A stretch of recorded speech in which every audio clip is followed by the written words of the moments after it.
2004년 8월 말 장마가 끝나가던 저녁이었습니다. 경기도 북부경찰서 상황실에는 거의 동시에 두 통의 신고 전화가 걸려왔습니다. 언니가 연락이 안 돼요. 아내가 오후부터 전화를 받지 않습니다. 서로 아무 관련 없는 두 가정에서 걸려온 전화였지만 당직 형사는 묘한 공통점을 느꼈습니다.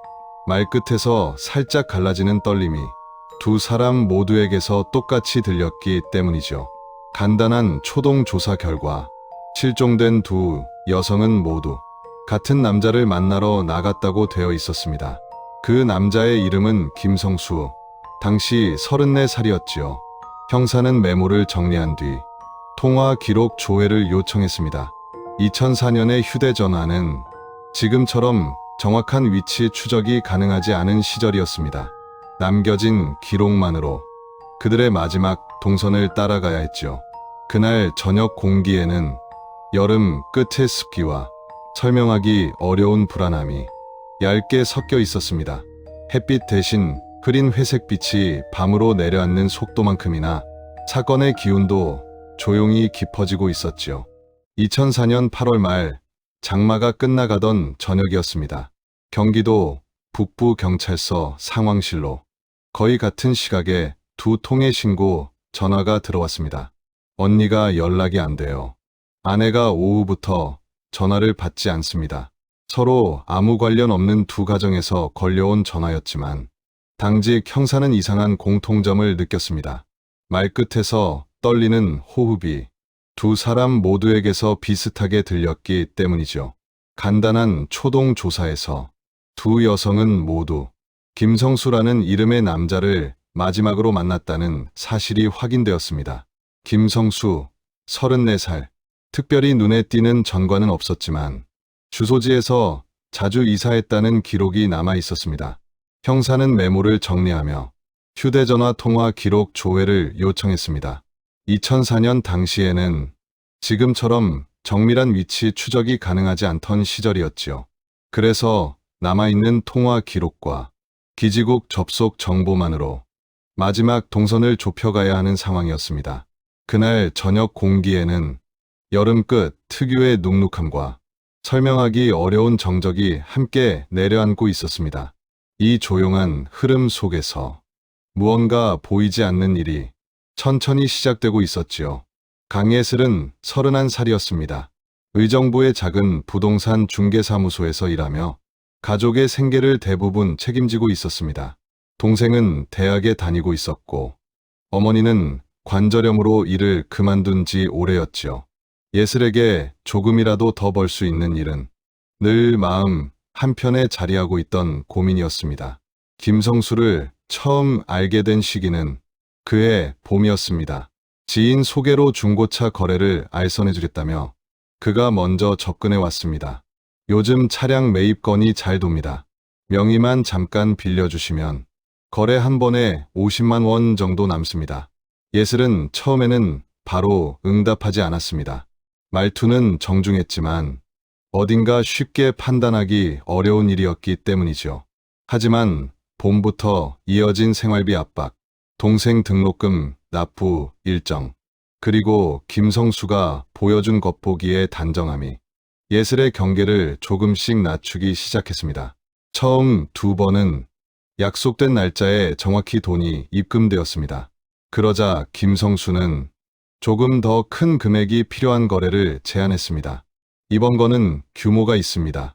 차량 매입하려면 3천만 원 정도 필요합니다. 일주일 안에 500만 원 드릴 수 있습니다. 예슬은 거절하려 했습니다. 그러나 김성수는 은행 대출도 가능합니다. 제가 보증 서드리겠습니다. 라고 말했습니다. 그 말 한마디가 예슬을 움직였습니다. 가족을 생각하지 않을 수 없었기 때문이죠. 예슬은 결국 대출을 받았습니다. 한미숙은 38살이었습니다. 양주시 외곽의 작은 음식점에서 일하며 초등학교 5학년 아들과 지내고 있었습니다. 남편이 2년 전 교통사고로 세상을 떠났고 보험금은 이미 병원비와 장례비로 거의 다 사용된 상태였습니다. 전세 재계약 시기가 다가오면서 집주인은 금액을 올려야 한다고 말했습니다. 준비해야 할 금액은 500만 원 정도였지요. 미숙에게 김성수를 소개한 사람은 음식점 단골 손님이었습니다. 차량 사업하시는 분인데 소액이라도 투자하면 이자를 준답니다. 미숙은 처음엔 고개를 저었습니다. 투자할 돈이 없었기 때문이죠. 그러나 얼마 지나지 않아 김성수가 직접 음식점으로 찾아왔습니다. 1,000만 원만 맡기시면 한 달에 100만 원씩 이자 드리겠습니다. 미숙은 다시 거절했습니다. 그러자 김성수는 명함을 건네며 덧붙였습니다. 급하시면 대출을 알선해 드릴 수도 있습니다. 서류는 제가 도와드릴 수 있습니다. 그는 말할 때 어떤 흔들림도 느껴지지 않았습니다. 이미 여러 사람과 이 일을 반복해 온 사람처럼 보였지요. 미숙은 결국 고민 끝에 대출을 받았습니다. 금액은 2,500만 원이었습니다. 두 여성 모두 처음 몇 주간은 약속이 지켜졌습니다. 정해진 날짜에 이자가 입금되고 김성수는 짧게라도 전화를 걸어왔습니다. 2004년의 사람들은 문자보다 통화를 더 신뢰하던 시절이었지요. 목소리로 확인하는 약속은 안심이 되곤 했습니다. 그러나 8월 들어 흐름이 달라졌습니다. 강예슬에게 먼저 김성수의 연락이 끊겼습니다. 전화는 꺼져 있거나 통화 중으로만 표시되었습니다. 예슬은 불안해졌습니다. 김성수가 말했던 사무실을 찾아갔지만 그곳은 이미 비어 있었습니다. 2달 전에 나간 걸로 알고 있습니다. 부동산 직원은 그렇게 말했죠. 한미숙도 비슷한 시기에 연락이 닿지 않았습니다. 처음엔 일이 바쁜가 했지만 하루, 이틀, 사흘이 지나도 전화는 받지 않았습니다. 소개해준 단골에게 물었지만 그 역시 요즘 연락이 안 된다고 말했습니다. 미숙의 불안도 깊어졌습니다. 대출 상환일이 다가오고 있었지요. 8월 마지막 주, 두 여성 모두 김성수에게서 문자를 받았습니다. 죄송합니다. 내일 시간 내서 정리해드리겠습니다. 조금만 나오시죠.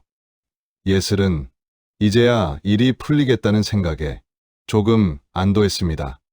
미숙도 한숨을 내쉬며 다음 날을 기다렸습니다. 두 사람은 가족들에게 말했습니다. 조금 늦을 수도 있어요. 갔다 오면 얘기할게요. 특별한 말은 아니었지만 마지막 문장 끝에는 설명하기 어려운 여백이 길게 남아 있었지요. 그날 저녁 예슬은 검은색 가디건을 걸쳤고 미숙은 남편이 남긴 낡은 가방을 들었습니다. 가방 안에는 신분증과 통장, 그리고 김성수와 주고받은 메시지를 종이에 출력해둔 것이 넣어져 있었습니다. 혹시 모를 상황에 대비한 그녀만의 준비였지요. 두 여성은 서로를 모르는 사이였습니다. 마주친 적도 없고 대화를 나눌 일도 없었습니다. 다만 같은 이름을 믿었고 같은 약속을 기다렸으며 같은 저녁에 각자의 이유로 같은 방향으로 걸어갔을 뿐입니다. 그들이 향한 곳은 경기도 외곽의 오래된 낚시터였습니다. 김성수가 사람 없는 곳에서 이야기하죠라고 보낸 짧은 문자가 남아 있었지요. 예슬과 미숙은 불안함을 느끼면서도 돌아서지 못했습니다. 돌아갈 수 없는 이유가 너무 많았기 때문이죠. 신고가 접수된 다음 날 아침, 경찰은 곧바로 움직였습니다. 두 여성의 가족이 경찰서를 찾아왔고 형사들은 실종 신고서를 각각 받아 적었습니다. 그런데 신고 내용의 흐름이 서로 다른데도 마지막에 적혀있는 이름은 같았습니다. 김성수라는 남자였지요. 두 여성은 모르는 사이였고 사는 지역도 일하는 곳도 달랐습니다. 그러나 마지막으로 향한 곳이 우연히 같다는 사실은 초반부터 형사들의 신경을 세우는 부분이었지요. 형사들은 즉시 통신사에 기지국 조회를 요청했습니다. 2004년의 기술은 지금보다 훨씬 제한적이었습니다. 휴대전화 GPS가 흔치 않았고 기지국 신호로 대략적인 반경만 파악할 수 있을 뿐이었죠. 오후가 되자 결과가 도착했습니다. 강예슬의 휴대전화는 오후 7시 42분을 마지막으로 경기도 북부 외곽 지역의 특정 기지국에서 신호가 끊겼습니다. 한미숙의 전화도 같은 시각, 같은 기지국에서 마지막 흔적을 남겼습니다. 그리고 그 이후 두 전화 모두 전원이 꺼진 상태였지요. 형사는 지도 위에 기지국 반경을 원으로 그렸습니다. 반경 약 2km. 숲과 농경지, 폐건물들이 흩어진 광범위한 지역이었습니다. 그러나 방향은 잡혔습니다. 그것만으로도 초동 수사에서는 중요한 진전이었지요. 수색팀은 곧바로 꾸려졌습니다. 형사 3명과 경찰관 5명이 두 대의 차량으로 나뉘어 현장으로 향했습니다. 늦여름의 햇살은 여전히 뜨거웠지만 차 안은 냉방도 대화도 거의 없었습니다. 형사들은 각자의 생각만 안고 도착지를 바라보고 있었지요. 현장은 조용한 외곽이었습니다. 마을 몇 채가 언덕을 따라 흩어져 있었고 사람의 발길이 오래 닿지 않은 길이 이어져 있었습니다. 형사들은 주민들에게 물었습니다. 이 근처에 사람들 잘 안 가는 곳이 있습니까? 한 노인이 기억을 더듬듯 대답했습니다. 저 아래쪽에 낚시터 있는데요. 주인이 몇 년 전에 그만두고는 아무도 안 갑니다.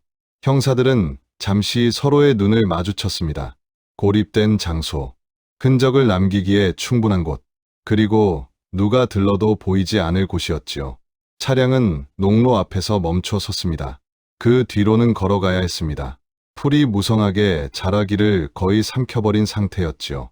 그런데 그 속에서 희미하게 눌린 바퀴 자국이 눈에 들어왔습니다.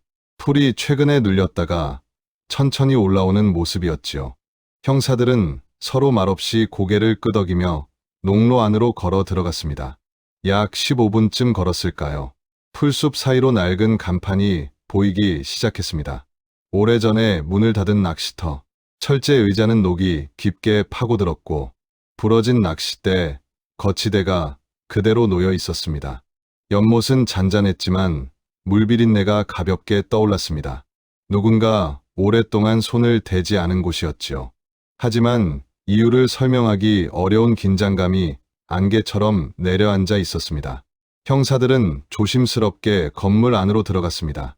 먼지가 쌓인 탁자와 깨진 유리병, 벽에 남은 습기 자국만이 자리를 지키고 있었습니다. 생활 흔적은 오래전에 멈춘 상태였지요. 그러나 연못가를 둘러보던 한 형사가 갑자기 발걸음을 멈췄습니다. 여기 뭔가 있습니다. 풀숲 속에는 회색 작업용 장갑 한 짝이 떨어져 있었습니다. 비에 젖지 않은 상태였고 흙과 먼지가 묻어 있었지만 안쪽에는 희미한 붉은 얼룩이 남아 있었습니다. 형사는 비닐 장갑을 끼고 장갑을 들어 자세히 살폈습니다. 그리고 말없이 증거 봉투를 꺼냈습니다. 그 순간 주변의 바람마저 잠시 멈춘 듯한 긴장이 흘렀지요. 수색은 더 넓게 이어졌습니다. 연못가의 진흙에서는 발자국 여러 개가 발견되었습니다. 크기와 방향이 서로 달랐습니다. 누군가 이곳에서 움직이고 머물렀다는 확실한 흔적이었지요. 건물 뒤편에서도 단서가 나왔습니다. 젖어있지 않은 담배꽁초 몇 개, 색이 변색되지 않은 것으로 보아 최근 버려진 것으로 보였습니다. 형사들은 모든 것을 빠짐없이 증거로 수거했습니다. 해는 서서히 기울고 있었습니다. 낚시터 풍경은 겉보기에는 평화롭고 고요했지만 그 속에 무엇이 잠들어 있는지는 말하지 않아도 느껴졌습니다. 형사들은 현장을 천천히 둘러보며 각자의 생각에 잠겼습니다. 이곳에서 멈춘 발걸음이 누구의 것이었는지, 그리고 어떤 선택이 이곳까지 이어졌는지 말이죠. 이윽고 현장은 통제선으로 묶였습니다. 한 명의 경찰관이 밤새 현장을 지키기로 했습니다. 나머지 인원은 차량으로 돌아갔습니다. 돌아가는 길, 차 안은 조용했습니다. 형사들은 증거 봉투 속 장갑을 바라보며 생각에 잠겼습니다. 이 장갑을 낀 손이 무슨 일을 했는지, 그 현장의 두 여성은 어떤 모습으로 서 있었는지, 질문은 계속 쌓여갔고 답은 아직 보이지 않았습니다. 밤이 완전히 내려앉자 낚시터는 다시 어둠 속으로 잠겼습니다. 바람에 흔들리는 갈대와 연못의 잔잔한 출렁임만이 들릴 뿐이었지요. 그러나 형사들은 알고 있었습니다. 이 고요함 속에 아직 말해지지 않은 이야기가 숨어 있다는 것을요. 그리고 그 이야기가 모습을 드러내는 순간 모두가 예상하지 못한 무게가 드러나리라는 것을 알고 있었죠. 낚시터에서 장갑이 발견된 다음 날 수사팀은 김성수를 찾는 데 집중했습니다. 주민등록상 주소지를 확인했지만 그 집은 이미 비어 있었습니다. 집주인은 2달 전쯤 나갔다며 밀린 월세 이야기를 짧게 덧붙였죠. 형사들은 김성수가 일했다고 주장한 사무실도 찾아갔습니다. 그러나 그곳은 텅 비어 있었고 건물주는 계약 기간 끝나서 나갔습니다라고만 대답했습니다. 마치 그 남자가 뒤를 남기지 않으려는 사람처럼 느껴지는 순간이었지요. 김성수의 휴대전화는 꺼진 상태였습니다. 통신사도 마지막 신호는 사흘 전 서울 외곽에서 한 번 찍힌 뒤 더 이상의 기록이 없다고 했습니다. 형사들은 주변 지인을 수소문했습니다. 그러나 대부분은 연락 끊긴 지 오래다거나 그냥 알고 지내는 정도였다는 말뿐이었지요. 김성수는 관계를 깊게 맺지 않는 사람처럼 보였습니다. 그러던 중 사흘째 되는 날 사건의 흐름을 바꾸는 결정적인 자료가 나왔습니다. 강예슬의 가족이 휴대전화 속 문자 메시지를 정리해 경찰에 제출한 것입니다. 그 중에는 김성수가 보낸 차량 번호가 포함되어 있었습니다. 제 차로 모시러 가겠습니다. 06무 1234입니다. 형사는 즉시 차량 번호를 조회했고 그 차는 김성수 명의의 2002년식 은색 SMO라는 사실이 확인되었습니다. 2004년 당시 일반 차량에 GPS가 달린 경우는 거의 없었습니다. 그러나 이 차량은 렌터카에서 개인에게 이전된 이력 때문에 이전 소유주가 도난 방지용 GPS 단말기를 남겨둔 상태였습니다. 형사들은 업체에 협조를 요청했습니다. 이틀 후 GPS 로그 데이터가 도착했습니다. 수사팀은 회의실에 모여 프린트된 텍스트 기록을 지도와 함께 펼쳐놓았습니다. 당시에는 지금처럼 화면에서 경로가 자동으로 표시되지 않았습니다. 하나씩 위도경도 좌표를 지도에 찍어가야 했죠. 8월 28일 실종 당일의 기록부터 따라가 보기로 했습니다. 오후 6시 32분 차량은 의정부 시내를 출발했습니다. 7시 8분 양주 방면으로 이동했습니다. 7시 41분 낚시터 인근 농로 입구에서 차량이 멈췄습니다. 형사들은 서로를 바라봤습니다. 어제 확보한 휴대전화 기지국 기록과 정확히 일치하는 시각과 위치였기 때문이죠. 그러나 그 다음 기록이 형사들의 손을 잠시 멈추게 했습니다. 차량은 오후 10시 17분까지 거의 3시간 동안 같은 지점에 정지해 있었습니다. 한 형사가 말했습니다. 식사만 하고 헤어졌다는 말과는 다르네요. 팀장은 말없이 지도를 더 들여다보았습니다. 10시 17분 이후 차량은 천천히 움직이기 시작했습니다. 그러나 예상과는 반대였습니다. 도심 방향이 아니라 더 외곽 쪽으로 향했습니다. 형사들은 좌표 하나하나에 표시를 찍어가며 경로를 따라갔습니다.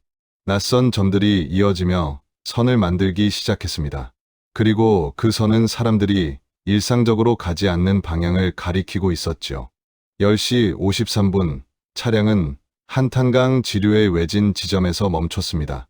그리고 1시 12분까지 약 2시간 반 동안 그곳에 머물렀습니다. 형사들은 조용히 기록지를 내려놓았습니다. 누구도 말하지 않았지만 그 시간의 공백이 의미하는 바는 모두가 알고 있었지요. 다음 날 아침 수사팀은 좌표가 가리키는 강변으로 향했습니다. 차량은 강과 가까운 비포장길로 신중히 들어갔습니다. 울퉁불퉁한 도로였고 양쪽의 잡초는 차량에 닿을 듯 흔들렸습니다. 10분쯤 지나자 길이 끝나는 지점에 작은 공터가 나타났습니다. 강이 눈앞에 펼쳐져 있었습니다. 넓지는 않지만 깊어 보이는 물, 검푸른 흐름, 사람이 거의 오지 않을 것 같은 정적. 형사들은 주변을 천천히 걸었습니다. 한 형사가 풀숲 앞에서 멈췄습니다. 진흙 위에 신발 자국이 희미하게 남아 있었습니다. 한 방향만이 아니라 여러 사람이 움직인 듯한 흔적이었지요. 여기 이것 좀 봐요. 다른 형사가 소리쳤습니다. 바위 틈 사이에 검은 비닐 조각이 끼어 있었습니다. 물에 씻긴 흔적이 있었고 일부는 바위에 눌린 채 남아 있었지요. 형사는 조심스럽게 그것을 비닐봉투에 담았습니다. 강은 고요해 보였지만 곧바로 아래로 내려가는 듯한 깊은 색을 띠고 있었습니다. 표면은 잔잔했지만 굽이치는 지점마다 물살이 빠르게 휘돌아 사라졌습니다. 형사들은 물 아래를 들여다봤지만 안쪽은 하나도 보이지 않았습니다. 어둡고 깊은 물이 모든 것을 삼키고 있는 듯했지요. 팀장은 GPS 좌표와 지도를 다시 확인했습니다. 차량이 멈춘 위치와 지금 서 있는 곳이 정확히 일치했습니다. 형사들은 말없이 서로를 바라봤습니다. 서로의 눈빛 속에 같은 생각이 담겨 있었지요. 오후에 다시 모인 수사팀은 강 지형도를 펼쳐놓고 구간을 분석했습니다. 수심은 4m에서 6m 사이로 추정되었습니다. 유속은 빠르지 않지만 깊고 강바닥은 진흙과 자갈이 섞인 형태였습니다. 숨기기 위해 선택한 장소로 충분해 보였지요. 잠수팀 준비해야겠습니다. 한 형사가 말하자 팀장은 고개를 끄덕였습니다. 내일 아침 일찍 진행하지요. 그날 밤 형사들은 사무실에 남아 낚시터에서의 3시간, 강에서의 2시간 반을 시간 순서대로 정리했습니다. 김성수의 진술은 GPS 기록과 정면으로 충돌했습니다. 형사들은 어둑해진 창밖을 바라보았습니다. 말은 하지 않았지만 모두가 같은 생각을 하고 있었지요. 강물은 조용했고 밤은 오래 이어졌습니다. 그리고 그 고요함 속에 아직 드러나지 않은 이야기가 깊이 가라앉아 있었습니다. 내일 아침이면 그 속을 들여다보게 될 것입니다. 무엇이 나오기를 바랄지, 아니 무엇도 나오지 않기를 바랄지 누구도 말하지 않았습니다. 다만 모두가 알고 있었습니다. 이 사건은 이미 단순한 실종이 아니게 되었다는 것을요. 새벽 5시, 아직 어둠이 채 가시지 않은 시간이었습니다. 수색팀이 강변 공터에 도착했습니다. 경찰 차량 3대, 소방서 잠수구조대 차량 1대가 좁은 비포장기를 따라 들어왔습니다. 엔진 소리가 고요한 새벽을 깼고 헤드라이트 불빛이 강물을 비췄습니다. 잠수구조대원 4명이 장비를 내렸습니다. 잠수복, 산소통, 수중 랜턴, 로프. 2004년 당시 수중 수색 장비는 지금만큼 정교하지 않았습니다. 수중 카메라나 소나 같은 장비는 특수한 경우에만 사용되었고 대부분의 수색은 잠수사가 직접 손으로 더듬으며 진행되었죠. 선임 구조대원이 강물을 살폈습니다. 수온이 낮을 겁니다. 시야도 좋지 않을 거예요. 그는 형사들에게 말했습니다. 이 구간은 물살이 느려서 진흙이 많이 쌓여 있어요. 한 치 앞도 안 보일 수 있습니다. 형사들은 고개를 끄덕였습니다. 최대한 조심해 주십시오. 동이 트기 시작했습니다. 하늘이 회색빛으로 물들고 강 위로 물안개가 낮게 깔렸습니다. 안개는 강물과 구분이 안 될 정도로 짙었고 시야를 가렸습니다. 형사들은 강변에 서서 준비하는 구조대원들을 지켜봤습니다. 누구도 말하지 않았습니다. 긴장감이 공기를 무겁게 만들었지요. 오전 6시 20분, 첫 번째 잠수가 시작되었습니다. 2명의 구조대원이 강물에 들어갔습니다. 로프가 허리에 묶여 있었고 수면 위의 동료들이 그 로프를 잡고 있었습니다. 2004년에는 무선 수중 통신 장비가 일반화되지 않았기 때문에 로프를 당기는 신호로 소통했습니다. 한 번은 괜찮다, 2번은 뭔가 발견했다, 3번은 위급 상황이라는 식이었죠. 구조대원이 물속으로 사라졌습니다. 수면에 파문만 남았습니다. 강변에 있던 사람들은 숨을 죽이고 기다렸습니다. 시간이 느리게 흘렀습니다. 1분, 2분, 3분. 로프가 천천히 움직였습니다. 구조대원이 수중을 수색하고 있다는 신호였지요. 5분쯤 지났을까요? 갑자기 로프가 2번 세게 당겨졌습니다.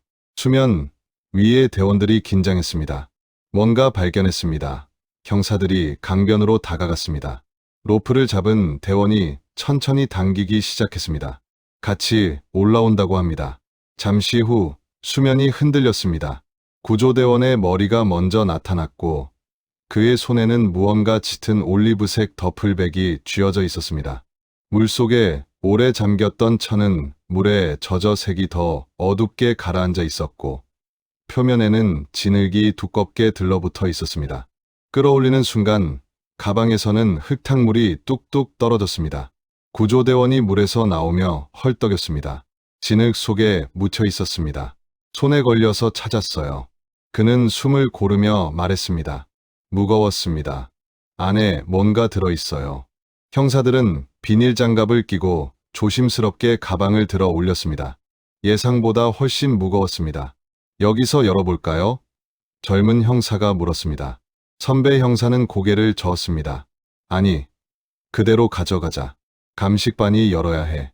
가방은 큰 비닐봉지에 담겼고 차량으로 옮겨졌습니다. 계속 수색합니다. 선임, 구조대원이 말했습니다. 이번에는 다른 2명의 대원이 준비했습니다. 첫 번째, 가방이 발견된 지점을 중심으로 범위를 넓혀 수색하기로 했습니다. 형사들은 다시 강변에 섰습니다. 안개는 여전히 짙었고 아침 햇살이 그 사이로 스며들고 있었습니다. 두 번째, 잠수가 시작되었습니다. 구조대원들이 물속으로 들어갔습니다. 이번에는 조금 더 하류 쪽을 수색했습니다. 시간이 흘렀습니다. 10분, 15분. 로프가 느리게 움직였습니다. 형사들은 담배를 피우며 기다렸습니다. 아무도 말하지 않았습니다. 20분쯤 지났을 때 다시 로프가 2번 당겨졌습니다. 또 발견했습니다. 수면 위에 대원들이 움직였습니다. 로프를 천천히 당겼습니다. 잠시 후 구조대원이 수면으로 올라왔습니다. 그의 손에도 올리브색 더플백 하나가 들려 있었습니다. 첫 번째보다 조금 작은 크기였지만 역시 진흙에 묻어 있었고 물을 잔뜩 머금고 있었습니다. 구조대원이 강변으로 올라오며 말했습니다. 첫 번째 가방에서 3m쯤 떨어진 곳이었습니다. 역시 진흙 속에 묻혀 있었어요. 형사들은 두 번째 가방을 받았습니다. 역시 무거웠습니다. 안에서 단단한 것들이 서로 부딪히는 소리가 묵직하게 들렸습니다. 더 수색할까요? 형사들은 잠시 의논했습니다. 30분만 더 해주십시오. 혹시 모르니까요. 세 번째, 네 번째 잠수가 이어졌습니다. 범위를 더 넓혀 수색했지만 더 이상 아무것도 발견되지 않았습니다. 오전 8시가 넘어서야 수색이 종료되었습니다. 구조대원들이 장비를 정리했습니다. 이 정도면 이 구간은 다 뒤진 것 같습니다. 선임, 대원이 말했습니다. 형사들은 2개의 가방을 차량에 실었습니다. 강변을 떠나기 전 한 형사가 강물을 오래 바라봤습니다. 물안개는 이제 거의 걷혔고 강물은 잔잔히 흐르고 있었습니다. 평화로워 보이는 풍경이었습니다.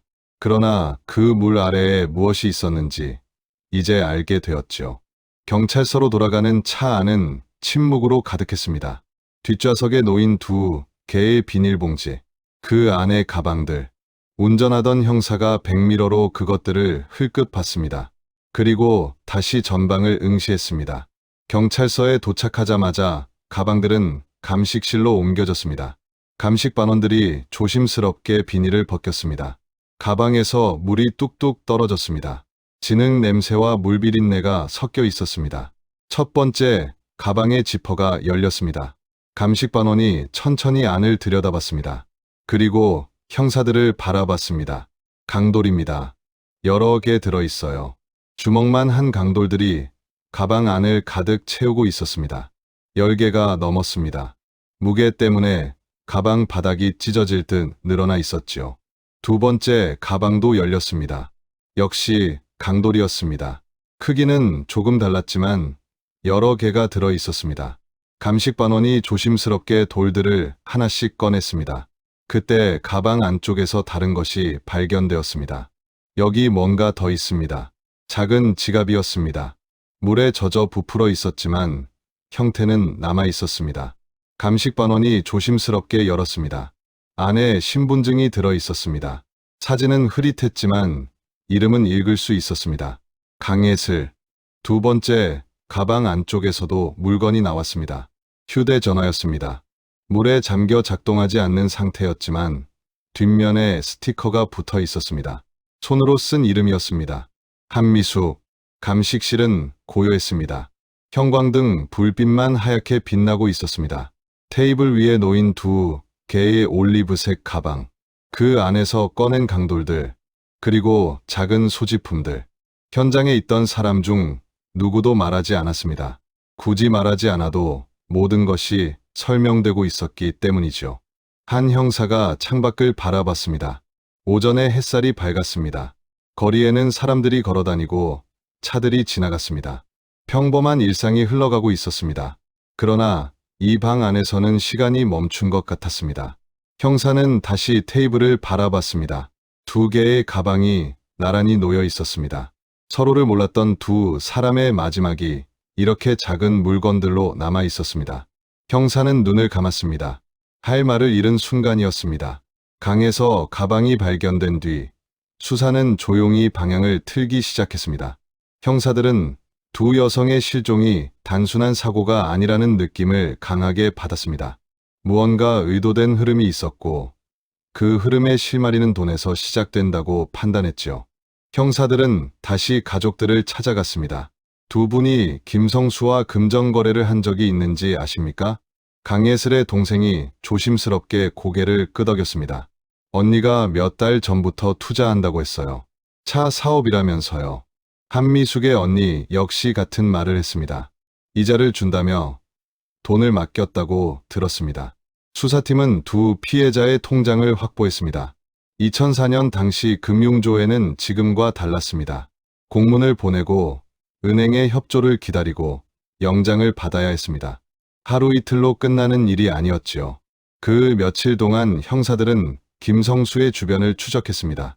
누구를 만났고 어디에 머물렀고 어떤 말을 했는지 하나씩 짚어나갔습니다. 사흘 뒤 은행에서 도착한 두꺼운 봉투가 수사실 책상 위에 놓였습니다. 통장 거래 내역 수십 장이 바람에 넘겨지듯 펼쳐졌습니다. 형사들은 숨을 골라가며 그 내역을 들여다봤습니다. 먼저 강예슬의 통장이었습니다. 3월부터 이상한 흐름이 눈에 띄기 시작했습니다. 3월 15일 500만 원 이체 받는 사람 김성수. 4월 2일 또다시 500만 원. 5월에는 1천만 원, 6월에도 1천만 원, 그리고 7월 말에는 1,500만 원이 한 번에 빠져나갔습니다. 총액이 얼마입니까? 계산기를 두드리던 형사가 말했습니다. 4,500만 원입니다. 한미숙의 통장도 흐름이 비슷했습니다. 6월 10일 500만 원, 7월 5일 1천만 원, 8월 초 1천만 원. 모두 김성수에게 흘러간 돈이었습니다. 여기도 계산해보세요.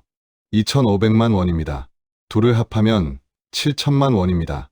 2004년 기준으로 웬만한 집 한 채 값이었지요. 가족의 미래를 걸어야 만들 수 있는 돈이었습니다. 입금 명목은 더 섬뜩했습니다. 차량 보증금, 사업비, 정산금, 무엇을 위한 보증금인지 어떤 사업의 비용인지 알 수 없었습니다. 애매했고 피하고 있었고 숨기고 있었습니다. 형사들은 이어서 김성수의 계좌를 조회했습니다. 절차는 더 까다로웠고 또 며칠을 기다려야 했습니다. 일주일 뒤 그의 계좌 내역이 도착했습니다. 종이만 펼쳤을 뿐인데도 수사실의 공기가 순간 무겁게 내려앉았습니다. 예슬과 미숙 말고도 낯선 이름들이 줄지어 있었습니다. 박모 씨, 이모 씨, 정모 씨. 몇백에서 몇천만 원씩 다양한 금액이 김성수에게 보내져 있었습니다. 피해자가 더 있습니다. 선배 형사가 말했습니다. 입금된 돈은 들어오자마자 빠져나갔습니다. 일부는 현금 인출, 일부는 또 다른 계좌로 이동. 어떤 계좌는 개인, 어떤 계좌는 법인이었습니다. 흐름은 복잡했고 의도는 분명했습니다. 이거 돌려막기입니다. 젊은 형사가 말했습니다. 선배 형사는 조용히 고개를 끄덕였습니다. 맞아. 투자받은 돈으로 이자를 주고 신뢰를 쌓는 방식이지요. 강예슬의 내역을 다시 봤습니다. 3월에 500만 원을 보낸 뒤 4월 초 50만 원이 들어왔습니다. 4월에 보낸 돈도 5월 초에 같은 비율의 이자가 입금되었습니다. 하지만 그 이후엔 아무것도 주지 않았습니다. 한미숙도 같았습니다. 6월에 보낸 500만 원만 7월 초 이자가 들어왔고 그 뒤로는 끊겼습니다. 형사들은 김성수가 말했던 차량 사업을 확인했습니다. 사업자 등록은 없었습니다. 차량 매매 기록도 없었습니다. 사무실이라고 했던 공간도 한 달만 빌렸다가 사라진 자리였습니다. 대포차라고 했잖아. 선배 형사는 짧게 대답했습니다. 2004년에 흔했어. 없는 차 거래로 투자받고 돈만 가로채는 수법이지요. 그러면서 피해자들이 계속 드러났습니다. 1,500만 원 맡겼는데 못 받았습니다. 대출받아 2천만 원 보냈는데 연락 끊겼어요. 확인된 피해자는 최소 6명. 금액은 1억 5천만 원을 넘었습니다. 하지만 예슬과 미숙만은 계속 김성수를 압박하고 있었습니다. 8월 들어 두 사람이 보낸 문자와 전화 기록은 하루에도 수십 건씩 늘어났습니다. 언제 입금 가능하신가요? 은행 이자일이 다가옵니다. 꼭 연락 부탁드립니다. 절박했습니다. 그리고 그 절박함이 김성수를 궁지로 몰고 갔습니다. 형사들은 넓게 펼쳐진 서류 위를 바라보았습니다. 돈의 흐름, 문자 기록, 거짓말의 패턴, 모든 선이 한 방향으로 이어지고 있었습니다. 김성수는 사기를 저질렀고 돌려줄 능력도 의지도 없었고 그를 압박하는 두 사람을 제거하기로 마음먹었습니다. 팀장이 낮게 말했습니다. 전국에 수배 올려. 사진이 뿌려졌습니다. 지명수배가 시작되었습니다. 7천만 원. 누군가의 삶이었고 가족의 버팀목이었고 마지막 희망이었습니다. 그 절박함이 그들을 절벽 끝으로 내몰았다는 사실이 형사들의 가슴을 조용히 짓눌렀습니다. 조용히 흘러온 열흘이었습니다. 김성수에 대한 전국 수배령이 내려진 이후 그의 흔적은 더 이상 어디에서도 나타나지 않았습니다. 휴대전화는 계속 꺼져 있었고 아는 사람들에게 연락한 기록도 사라졌습니다. 신용카드 사용 내역도 멈춰 있었습니다. 마치 세상에서 한순간 빠져나간 사람처럼 보였지요. 수사팀의 답답함은 점점 깊어지고 있었습니다. GPS 기록과 계좌 흐름, 강에서 발견된 가방까지 모든 정황 증거는 그를 가리키고 있었지만 정작 김성수는 그림자처럼 사라져 있었습니다. 형사들은 매일 책상 앞에 앉아 제보 전화를 기다렸지만 의미 있는 연락은 오지 않았습니다. 전화를 받을 때마다 기대가 무너지는 일이 반복되고 있었지요. 그러던 어느 오후 경찰서 민원실 문이 조용히 열렸습니다. 피부가 그을린 외국인 남성이 서 있었습니다. 동남아시아계로 보이는 그는 30살 남짓되었고 낡은 작업복 차림이었습니다. 현장 실습생처럼 조용한 눈빛을 한 그는 민원 담당 경찰관에게 다가와 서툰 한국어로 말했습니다. 형사님 만나고 싶어요. 사건 이야기. 경찰관이 물었습니다. 무슨 일로 오신 건가요? 신고하러 오셨습니까? 그는 작게 고개를 끄덕이며 주머니에서 접힌 신문 스크랩을 꺼냈습니다. 며칠 전 지역 일간지에 실린 실종 사건 기사였지요. 두 여성의 사진과 낚시터 사진. 남자는 떨리는 손끝으로 그 사진을 가리켰습니다. 여기 알아요. 그날 밤. 경찰관은 즉시 수사팀에 연락했고 2명의 형사가 내려왔습니다. 남자는 조사실로 옮겨졌지만 곧 문제가 드러났습니다. 언어 장벽이었습니다. 그는 베트남 출신으로 한국어는 단어 몇 개만 말할 수 있었습니다. 2004년 당시 외국인 노동자 수는 늘고 있었지만 경찰서에 정식 통역 이상주하던 시기는 아니었습니다. 형사들은 외국인 지원센터와 교회, 성당에 전화를 돌렸습니다. 다행히 근처 성당에서 베트남어가 가능한 신부 한 분이 도움을 주겠다고 했습니다. 2시간이 지나 신부님이 도착했습니다. 50대 중반, 조용한 눈빛을 가진 분이었습니다. 제가 통역을 도와드리겠습니다. 형사들은 고개 숙여 감사 인사를 건넸습니다. 조사가 시작되었습니다. 남자의 이름은 응우엔 반 투원, 32세. 하노이 출신으로 3년 전 한국에 들어와 경기도 북부의 농장에서 일하고 있었습니다. 불법 체류자 신분이라는 말에 형사들은 눈을 마주쳤습니다. 신부님이 덧붙였습니다. 이분이 이곳에 오기까지 고민을 많이 했습니다. 신고했다가 추방될까 두려웠다네요. 형사는 조용히 말했습니다. 걱정하지 않으셔도 됩니다. 협조해 주시는 증인에게 불이익은 없습니다. 통역을 들은 투원의 어깨가 조금 내려갔습니다. 형사는 천천히 질문했습니다. 그날 밤 무슨 일을 보셨습니까? 투어는 고개를 들어 신부님을 바라보았고 조심스럽게 말을 시작했습니다. 통역이 이어졌습니다. 8월 28일 밤이었습니다. 저는 농장 근처 비닐하우스에서 지냅니다. 낚시터까지는 걸어서 500m 정도 됩니다. 밤 10시쯤이었어요. 그 시간에 차가 다니는 일이 거의 없는데 자동차 소리가 들렸습니다. 형사들은 메모를 멈추지 않았습니다. GPS 기록과 정확히 맞는 시간대였기 때문이지요. 잠시 후 소리가 들렸습니다. 탕 하는 소리, 총소리 같기도 하고 무언가 터지는 소리 같기도 하고 한 번 들렸습니다. 그리고 몇 분 뒤에 또 한 번 들렸습니다. 2번 맞습니까? 네. 한 번 나고 좀 있다가 또 한 번이요. 2번의 소리. 2명의 실종자. 조사실 안의 공기가 순간 무겁게 가라앉았습니다. 형사가 조심스레 물었습니다. 그 다음엔요? 차가 다시 움직이는 소리가 들렸어요. 멀어지는 소리였어요. 그리고 조용해졌습니다. 다음 날 아침 투어는 일하러 나가다 호기심에 낚시터 근처를 지나갔다고 했습니다. 바닥에 젖은 자국이 보였어요. 검은색이었어요. 풀이 많이 눌려 있었고 사람이 몇 명 있었던 자리 같았어요. 담배꽁초도 여러 개 있었어요. 타이어 자국도 보였고요.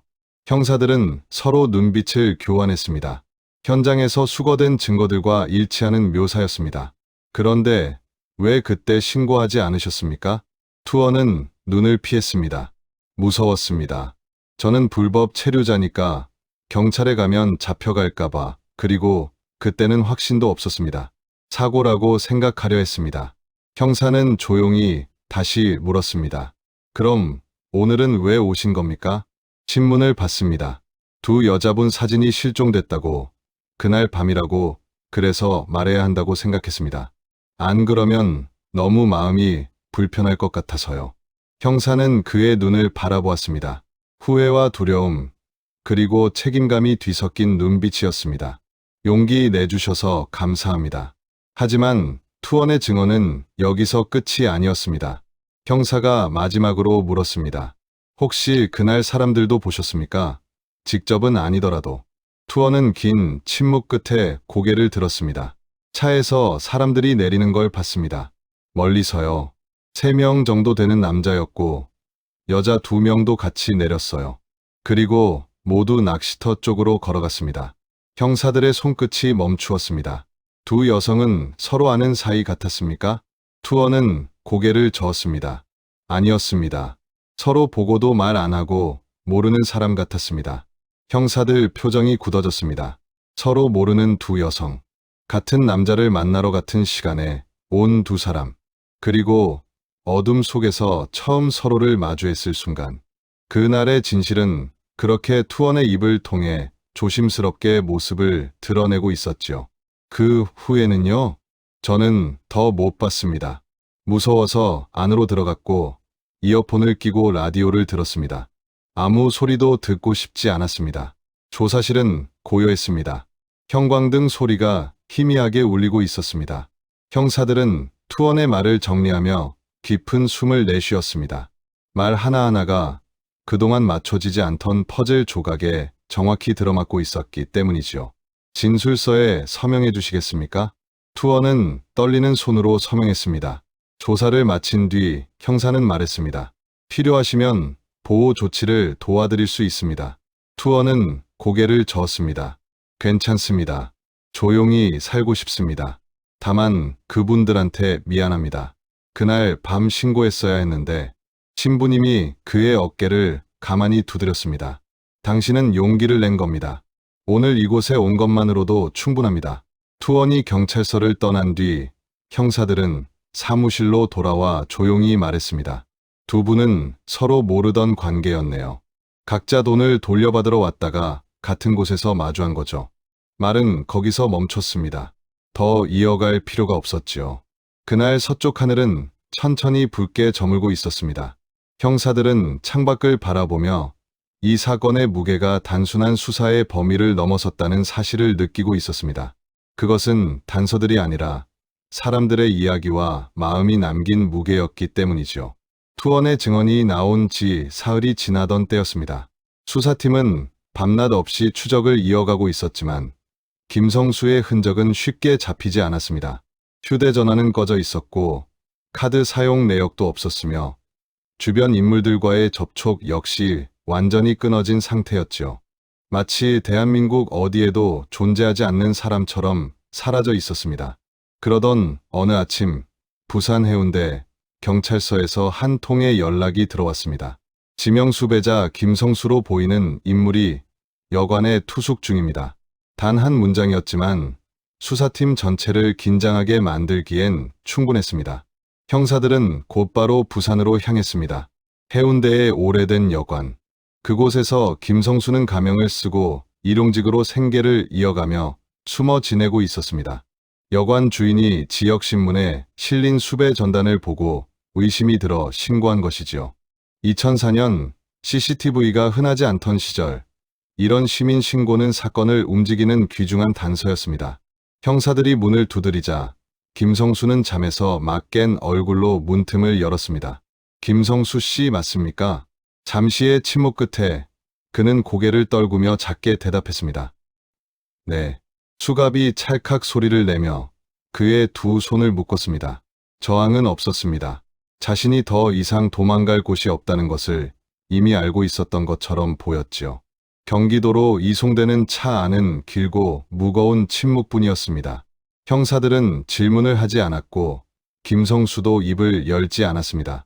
바깥 풍경만 천천히 흘러갔습니다. 5시간 넘는 이동 동안 그의 표정은 단 한 번도 바뀌지 않았습니다. 무언가를 체념한 얼굴이었지요. 경찰서 조사실에 도착하자 진짜 질문들이 시작되었습니다.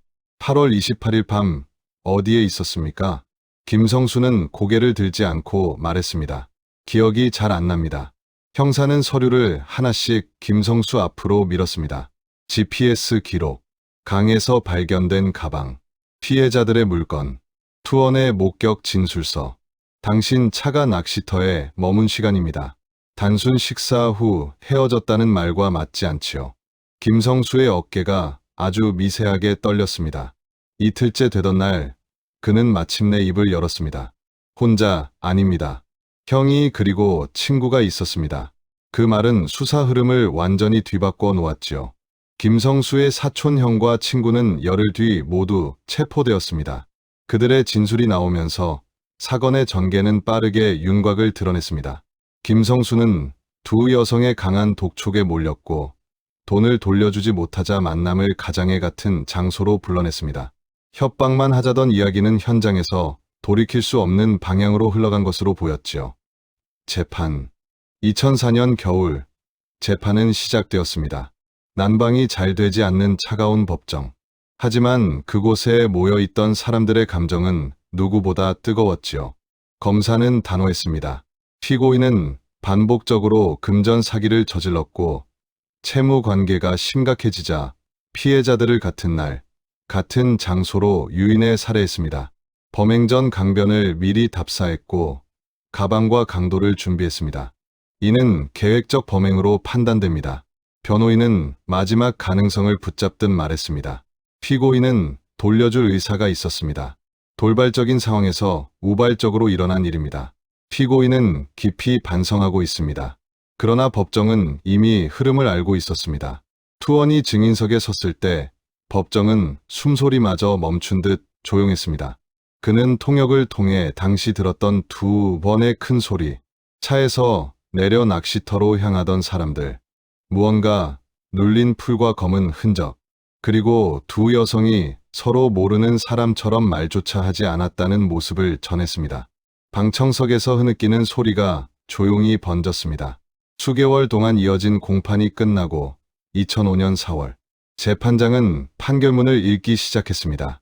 피고인 김성수에게 무기징역을 선고합니다. 사촌형에게 25년, 친구에게 15년, 모두 중형이었습니다.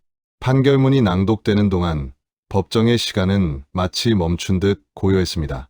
예슬의 어머니는 천천히 눈을 감았고 미숙의 언니는 조카의 손을 꼭 잡았습니다. 초등학생이었던 그 아이는 상황을 완전히 이해하지 못했지만 그날의 공기만큼은 평생 기억하게 될 것이었지요. 형사들은 법정 밖으로 걸어 나오며 서로 말없이 고개를 끄덕였습니다. 우리가 할 수 있는 건 여기까지인 것 같네요. 누군가가 조용히 말했습니다. 차가운 겨울이 지나 봄, 햇살이 비치고 있었지만 그날의 진실 앞에서는 그 따뜻함조차 쉽게 닿지 못하는 듯 보였습니다. 2005년 봄, 판결이 확정된 뒤 형사들은 다시 그 강을 찾았습니다. 누가 시킨 것도 업무 때문도 아니었습니다. 그저 사건이 시작된 자리에서 마지막 페이지를 조용히 덮고 싶었던 마음이었지요. 강은 예전과 다르지 않았습니다. 봄빛을 받아 물결이 잔잔히 흔들렸고 강둑에는 새싹이 돋아 있었습니다.